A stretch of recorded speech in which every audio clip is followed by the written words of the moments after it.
નમસ્તે. આજે આપણે બહુ જ રસપ્રદ વિષય પર વાત કરવાના છીએ. એક એવી સ્ત્રીના આર્થિક શાણપણ વિશે જે આમ જુઓ તો ભણેલા નહોતા. હા, બિગ મામા એમનું નામ હતું.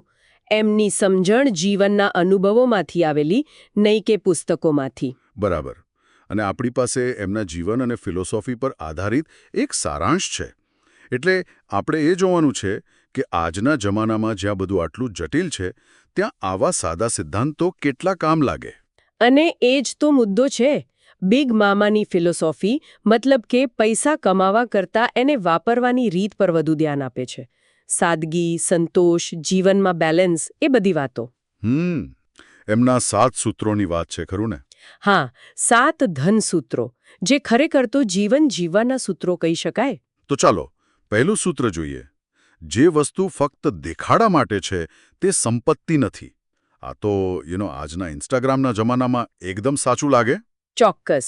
મોંઘી ગાડી, બ્રાન્ડેડ કપડાં, એ બધું દેખાડો છે. સાચી સંપત્તિ તો અંદરની શાંતિ છે. અને આ જ વાત બીજા સૂત્રમાં આવે છે. કયું સૂત્ર? પેલું, શું આ જરૂરિયાત છે? કોઈ પણ વસ્તુ ખરીદતા પહેલા પોતાને પૂછવાનું. બિગ મામા ઈચ્છા અને જરૂરિયાત વચ્ચેનો ભેદ સમજતા હતા. પેલી શાલની વાત યાદ છે? હા. ગમી હતી પણ જરૂર નહોતી એટલે ના લીધી. એ ખરેખર શિસ્ત માગી લે. બિલકુલ. અને ત્રીજું સૂત્ર પણ આ જ દિશામાં છે. નાની બાબતોને અવગણશો નહીં. પાણી બચાવો, લાઇટ બંધ કરો, અન્નનો બગાડ ન કરો. હા, નાની બચતથી જ મોટો ફરક પડે. કરકસરની વાત. ચોક્કસ. અને ચોથું સૂત્ર, રોકડ વધુ સારી છે. આ કદાચ આજે સૌથી અઘરું લાગે. Credit card, EMI. સાચી વાત. પણ એમનો મુદ્દો દેવું ટાળવાનો હતો, નહીં? એકદમ. દેવાના ચક્કરમાં ના પડો. ઉધાર લેવાના જોખમો એ સમજતા હતા. એટલે રોકડા વાપરો, જેથી ખબર પડે કે ખરેખર કેટલા પૈસા જઈ રહ્યા છે. અને પાંચમું સૂત્ર, સરળતા જ સમૃદ્ધિ છે.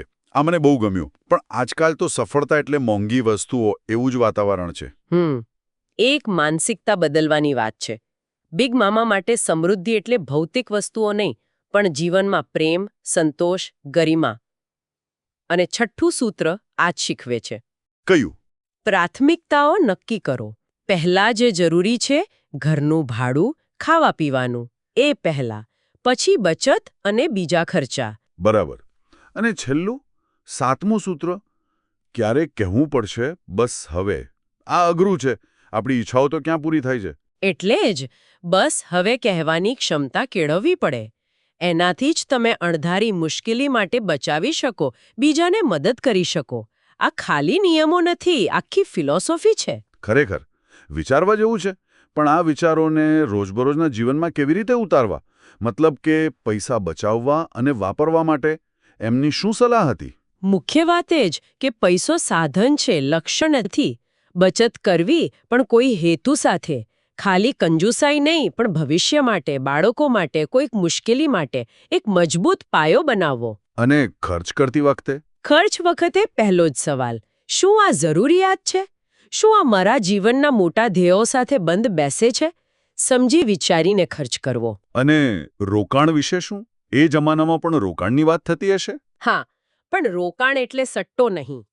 એમનો અભિગમ હતો કે રોકાણ વ્યૂહાત્મક હોય, કોઈ ચોક્કસ ઉદ્દેશ્ય સાથે, જેમ કે નિવૃત્તિ માટે કે ઘર લેવા માટે, અને જોખમ સમજીને જ નિર્ણય લેવાનો, આંખ બંધ કરીને નહીં. પેલા સારાંશમાં નાણાકીય બૂટ કેમ્પ જેવો શબ્દ હતો. એ શું છે? નાણાકીય બૂટ કેમ્પ. એનો મતલબ કે કટોકટી માટે તૈયાર રહેવું, માનસિક અને આર્થિક રીતે. જરૂર પડે તો થોડો સમય એકદમ કાપ મૂકી દેવાનો ખર્ચમાં, અને ઝડપથી બચત ઊભી કરવાની. જાણે કોઈ ટ્રેનિંગ કેમ્પમાં હોઈએ એમ. રસપ્રદ. શિસ્તની વાત ફરી આવી. હા.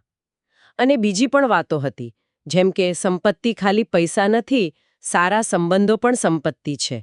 પૈસો કોઈ રમત નથી, એને ગંભીરતાથી લેવો. બરાબર.